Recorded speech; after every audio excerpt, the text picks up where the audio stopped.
Hi there! In this video, I want to talk about DLC in video games. Now, I was originally planning to do a completely different video this month, but this has kind of been bothering me lately, so I feel like I should make a video on it now. Now, when I say DLC, I'm not talking about loot boxes or in-game purchases or any of that crap. That's a whole other can of worms that I don't want to get into in this video. Now, what I'm talking about is your standard, run-of-the-mill DLC that you buy once, usually outside the game, it patches some new stuff in, and that's it. This is the kind of DLC that I think most people are fine with, at least in concept, but in practice I find that about half the games I play with DLC installed are worse for it. And I'm not even talking about external factors like on-disc DLC or price gouging content that should come with the base game. I mean that if you have certain pieces of DLC installed for a lot of games, the overall game experience is made worse by its presence simply by how it's integrated into the game.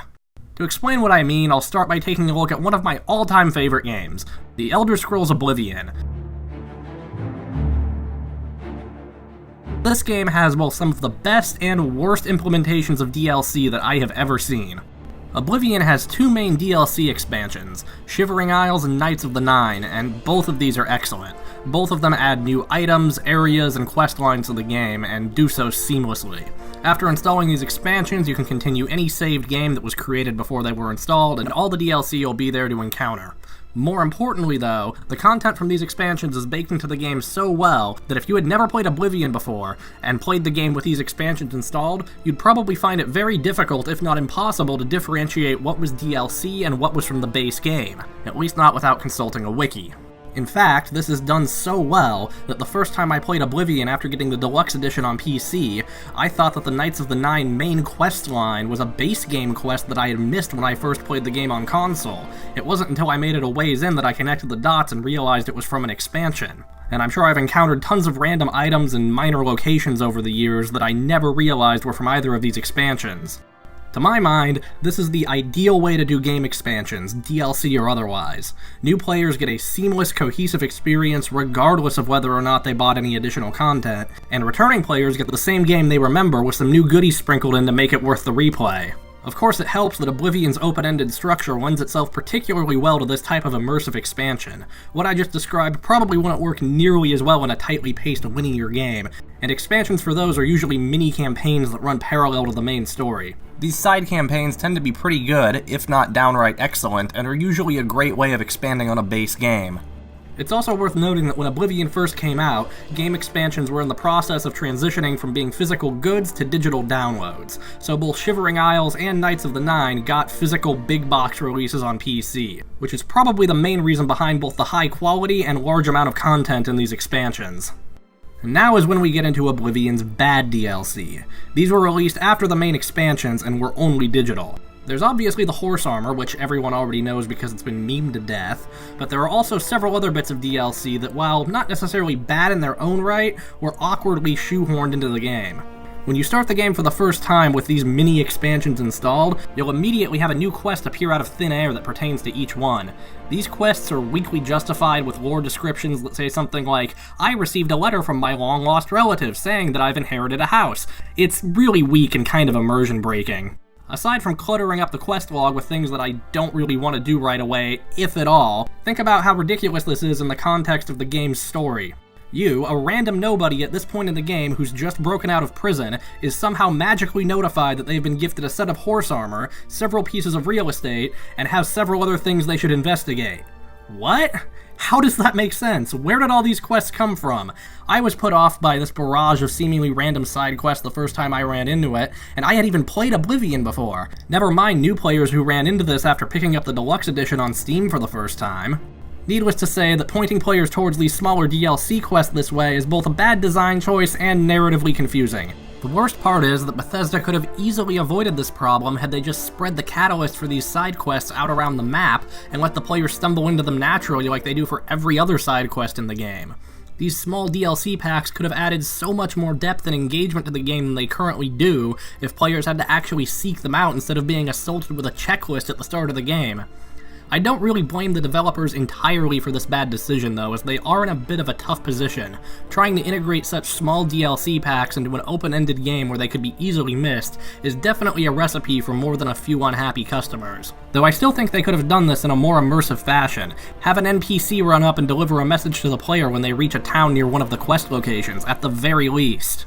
The implementation of Oblivion's mini DLC expansions is immersion-breaking and annoying to the point that I normally keep most of them disabled in my mod manager. But even with them on, they don't completely ruin the game to the point where I'd rather not play it. For that, we need to have a look at Burnout Paradise, and this is the game that inspired me to make this video. A few months back, I picked up Burnout Paradise Remastered for PS4, because it included all of the DLC that never got released on Steam, and I'm not letting Origin touch my PC with a 10-meter pole. I was looking forward to replaying the entire game, but after just a few hours I put the game down and haven't come back to it since except to get footage for this video, and that's entirely down to how the new DLC was implemented. This DLC consists of 5 content packs, with the best one by far being Big Surf Island. This pack adds a new area to the map, complete with new single-player events and an unlockable vehicle. The other 4 packs consist almost entirely of new cars, and this is where the DLC starts to be a problem.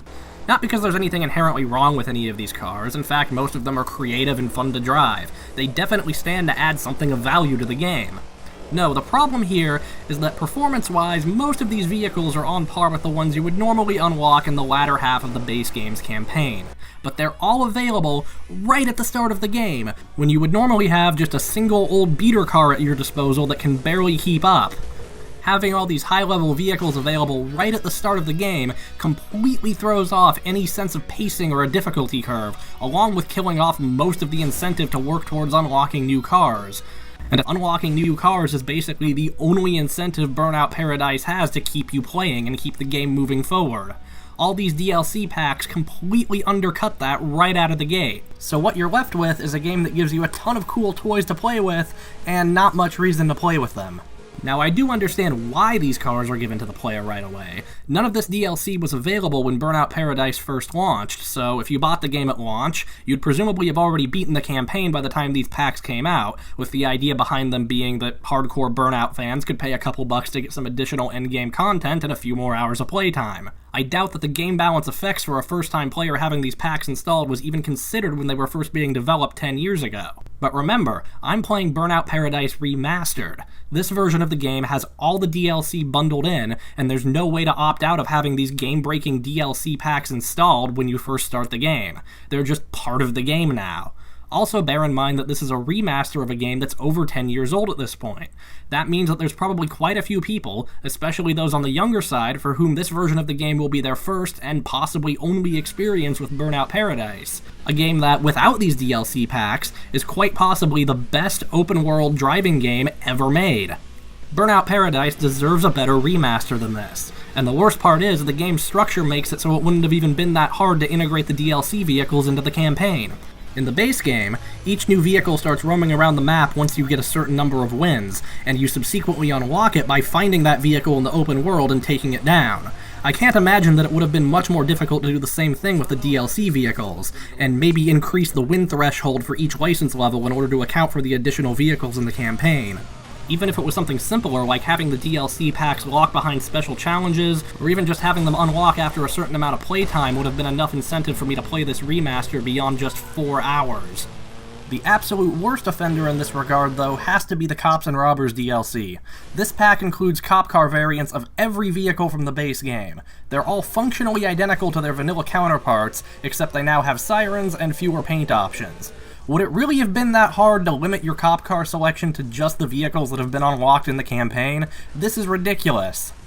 But I still haven't talked about the single worst piece of DLC this game has on offer. And I hate it so much because if it was implemented better, it so easily could have been the best. I'm of course talking about the Hawker Mech from the Boost Specials car pack. The Hawker Mech is the most overpowered vehicle in the entire game. It is objectively better than literally every other vehicle in this game, including all the other DLC vehicles. In Burnout Paradise, each vehicle falls into one of 3 classes, with each class having their own strengths and weaknesses, and each being specially suited to a particular type of event. The The Hawker Mech can cycle between these three classes on the fly, and even though it's not technically the best in any individual class, the on-the-fly versatility of this car more than makes up for the difference. You can switch to aggression mode during a race to deal more damage to rivals, or switch to speed during a stunt run to get to a new line of ramps quicker. Basically, once you have the Hawker Mech, there is no practical reason to ever pick a different vehicle no matter the situation. This car is the type of thing that in any sanely paced game would be locked behind a 100% completion requirement or some other extremely difficult endgame challenge, but Burnout Paradise Remastered just hands it to you with no restrictions right at the start of the game. It completely throws off the difficulty curve and kills any sense of progression the game might have when you're handed the most powerful vehicle right at the start.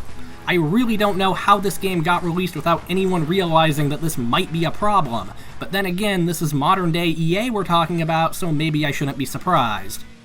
With all that being said, Burnout Paradise is still an excellent game, and if you like racing games at all and haven't played it yet, you owe yourself to check it out. Just don't get the remaster, get the Steam version, because without the DLC, it's actually good and rewarding to play through. Hell, even the older console versions probably offer a better experience than the remaster. And while Burnout Paradise Remastered is certainly an extreme case, the larger issue I have here is that DLC, even supposedly good DLC that's not literal gambling, often makes games worse by its mere presence, especially in single-player experiences, and the fixes are at least theoretically fairly simple. Just lock the DLC items behind sensible progression requirements. Of course, if you do that, then you get people who buy things and don't immediately have them and feel ripped off. It's sort of a lose-lose situation, and I'm really not sure how game developers can handle it. But I'm annoyed because I seem to be encountering it more and more these days, I think largely because I play a lot of my games on a year or two delay, and that means that when I eventually do end up buying them, they usually come as cheap bundles with all the DLC included, so I end up with all these little DLCs I probably wouldn't buy anyway, and they often bring down the experience right at the start of the game. I really hate this, and I wish it would stop, because if I like a game and I buy a piece of DLC for it, presumably that's because I want more of the game. So if you lock those DLC items or whatever behind extra quests or completion requirements, I don't really mind because it just gives me more of the game to play. Though I've never really heard anyone else talk about this issue, but it's been bugging me and I'd like it to stop, and now I'm rambling, so I'd better just end the video. Hey, if you like this video, subscribe and like and all that crap. I've got other videos up on the screen somewhere that you can click on and go check those out. Before I completely end this video, I also wanted to just mention that I played Tetris Effect recently, and wouldn't you know it, the developers actually recommend using surround sound in addition to headphones. I'd like to be able to pretend to take some credit for this, but this game was out months before I made my surround sound video, which, if you haven't seen it yet, I'll link somewhere over here. That's really awesome, though. I'll see you later. Bye.